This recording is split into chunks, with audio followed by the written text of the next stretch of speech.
Salut les potes, c'est Memfou, j'espère que vous allez bien. Alors aujourd'hui, si on se retrouve ici devant cette cam, c'est pour pronostiquer le champion d'Europe 2020 sur Libération. Donc on va pronostiquer l'Euro 2020. Voilà. Donc ici, comme vous pouvez le voir, les setups sont très jolis. On voit beaucoup de choses. Franchement, c'est simple de sélectionner. Par exemple, dans ce groupe-là, Belgique, Russie, c'est qu'un exemple. Voilà. En un clic, c'est sélectionné. Voilà. Voilà, bien sûr. Je vais donner mes arguments aussi. Et donc du coup on va passer à la première phase et on va partir du F au A. On va commencer par le groupe de la mort du coup.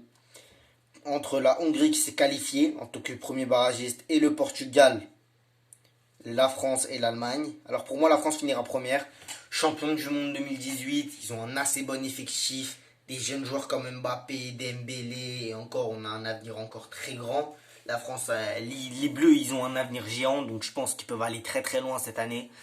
Et pour moi, le Portugal va suivre.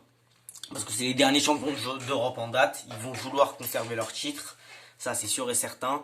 Et l'Allemagne finira peut-être troisième parce que pour moi, clairement, c'est pas l'équipe qui mérite de passer cette année.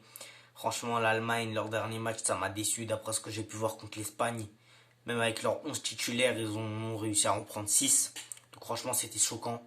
Donc pour moi, la France passera et le Portugal suivra. Ensuite, dans le groupe E, composé de l'Espagne, de la Suède et de la Pologne, sans oublier de la Slovaquie qui a pu se qualifier en tant que second barragiste. Alors pour moi, l'Espagne va finir première, parce que comme on a pu le voir précédemment, mettre un 6-0 à des cyborgs allemands qui en ont collé 7 au Brésil en 2014, pour ceux qui avaient vu la Coupe du Monde, franchement, c'est très fort de leur part. Pour moi, l'Espagne va se qualifier fortement, suivi de la Suède. Malgré tout, la Pologne a quand même un assez bon effectif. Ouais, non, je resterai sur la Suède quand même. Pour moi, la Slovaquie ne pourra pas passer, ou au pire, essayer de finir troisième, mais peut-être pas dans les meilleurs. Ensuite, le groupe 3 du coup, composé de l'Écosse, de l'Angleterre, de la Croatie et de la République tchèque. Donc pour moi, il n'y a pas de doute, l'Angleterre et la Croatie vont passer. Les Anglais parce qu'ils ont un effectif génial avec des Jadon Sancho, justement aussi Raheem Sterling sur le côté gauche, Harry Kane en pointe, Marcus Rashford, le jeune gardien d'Everton Jordan Pickford, sans oublier Pop de Burnley qui n'est pas mauvais du tout d'après le dernier match que j'ai pu voir contre Aston Villa. Franchement, l'Angleterre a un avenir radieux devant eux, ils veulent gagner des trophées, ils en ont besoin depuis la Coupe du Monde 66. C'est vrai qu'on les a plus vus du tout sur le sommet. Et la Croatie, pourquoi je suivrais pour moi? Parce que c'est une grande nation du foot, voilà, beaucoup de talent, des Mandzukic, des Modric, des Rakitic, beaucoup de joueurs qui finissent en hitch, mais bon, c'est un pays qui aime le foot là-bas, et c'est les derniers finalistes de la Coupe du Monde, bien sûr. Du coup, pour moi, ça va être normal. Et donc pour le groupe C, qui contient donc le dernier barragiste, qui n'est autre que la Macédoine du Nord, composé de l'Autriche, des Pays-Bas, de l'Ukraine et donc de la Macédoine. Pour moi, les Pays-Bas finiront premiers. Excusez-moi. Pour moi, les Pays-Bas finiront premiers. Putain. Pour moi, les Pays-Bas vont finir premiers, c'est sûr et certain. Parce qu'ils ont le meilleur effectif qu'ils puissent avoir pour le moment. Franchement, c'est pas du tout mauvais. Il y a de très bons joueurs là-bas. Wijnaldum, Frenkie de Jong, Matthijs de Ligt, Donny van de Beek. Franchement, c'est une nation radieuse. Donc c'est un pays qui a beaucoup de talent dans le foot. C'est un pays qui en a énormément, même des talents. Ils auraient pu avoir Ziyech, mais malheureusement, il a choisi le Maroc. Donc voilà, dommage pour eux. Et en second, pour moi, l'Autriche va suivre. Parce que à la base, c'est un capitaine de génie. Et l'Autriche aussi ont beaucoup de bons joueurs.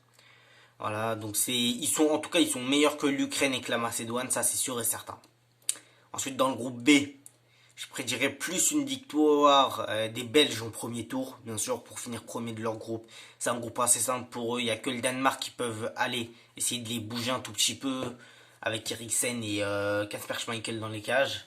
Mais franchement, les Belges passeront parce que quand t'as des Eden Hazard, des Romelu Lukaku, des Thibaut Courtois, enfin bref, des grands joueurs comme eux, tu ne peux que finir premier dans ce groupe-là. Et il n'est pas très relevé. Et du coup, pour moi, le Danemark va suivre. Car la Finlande, malgré un très bon Timo Pukki de Norwich, ouais, malgré qu'il soit extrêmement bon, ça passera pas. Pour moi, la Russie peut-être finira bon dernier ou peut-être troisième. Mais je vois plus la Finlande dernier et la Russie meilleur troisième. Alors, dans le groupe A, composé de la Turquie, donc contre mon pays, de l'Italie, de la Suisse et du Pays de Galles. Je vois l'Italie première, sans aucune raison, parce que franchement, ils ont fait une qualif exceptionnelle, 10 matchs, 10 victoires, aucune défaite, malgré que le groupe ne soit pas très relevé. Franchement, ils ont fait grand bruit. 10 victoires en 10 matchs d'affilée pendant des qualifications, franchement c'est fort, fallait le faire. Pour moi cette année la Suisse ça suivra pas trop et le Pays de Galles est très mal. Mais malgré tout, malgré Gareth Bale et Aaron Ramsey et le reste, franchement c'est pas la nation que je verrai deuxième. Je verrai plus la Turquie passer cette année. Alors dans les meilleurs troisièmes, donc je verrai bien le Pays de Galles passer à ce moment-là. Les Suisses, comme je l'ai dit plus tôt, ils sont pas du tout dans leur bain cette année. On a pu le voir, ils se sont qualifiés, allez, un peu gros. C'était un peu fort pour eux, c'était dommage. Dans le groupe D, enfin le groupe B, avec le groupe D, franchement, entre les 4 là, je verrais plus l'Ukraine se qualifier qu'autre chose. Parce qu'ils ont beaucoup plus de talent que la Russie. Ouais, non, je pencherais plus pour la Russie justement. La Russie est beaucoup mieux que l'Ukraine pour moi. Alors ici, franchement, la Pologne passera ton meilleur troisième. Et il n'y a plus de doute, l'Allemagne. Donc l'Allemagne en première, le Pays de Galles en deuxième, l'Ukraine en troisième, la Pologne. Non, attendez, non, c'était la Russie.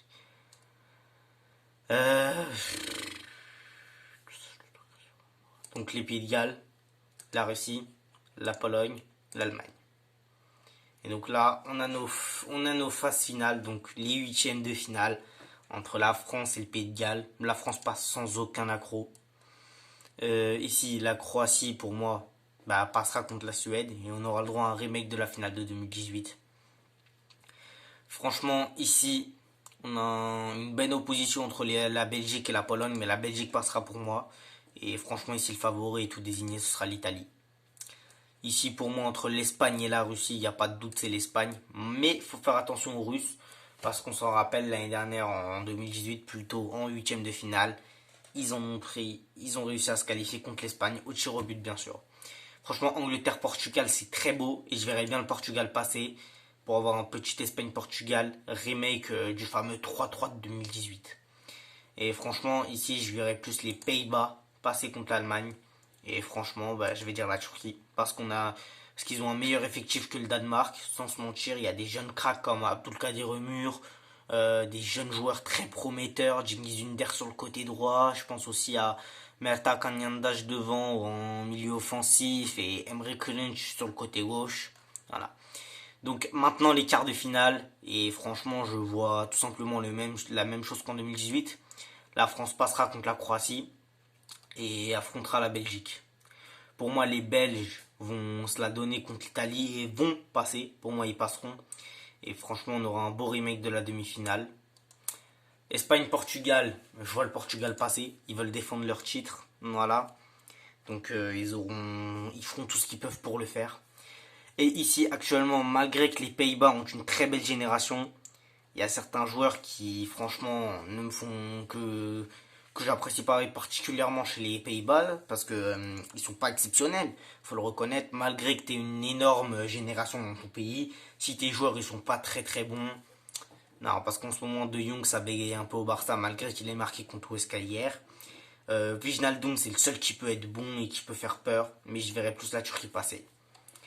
Et donc pour connaître enfin la fiche de la finale, on aura le droit à un remake magnifique de France-Belgique et un remake de Portugal-Turquie de l'Euro 2008. Donc franchement, dans cette première demi-finale, pour moi, la France va passer et va se la donner. On aura le droit à un remake de 2016 entre la France et le Portugal. Et cette année, je pense que la France aura beaucoup plus envie de gagner et va se tuer pour fumer le Portugal. Pour moi, la France gagnera l'Euro 2021. Voilà les potes, c'était tout ce que j'avais à dire. Voilà, j'espère que cette vidéo vous a plu. N'hésitez pas à commenter, liker, à vous abonner. Et on se dit à bientôt pour une prochaine vidéo. Ciao.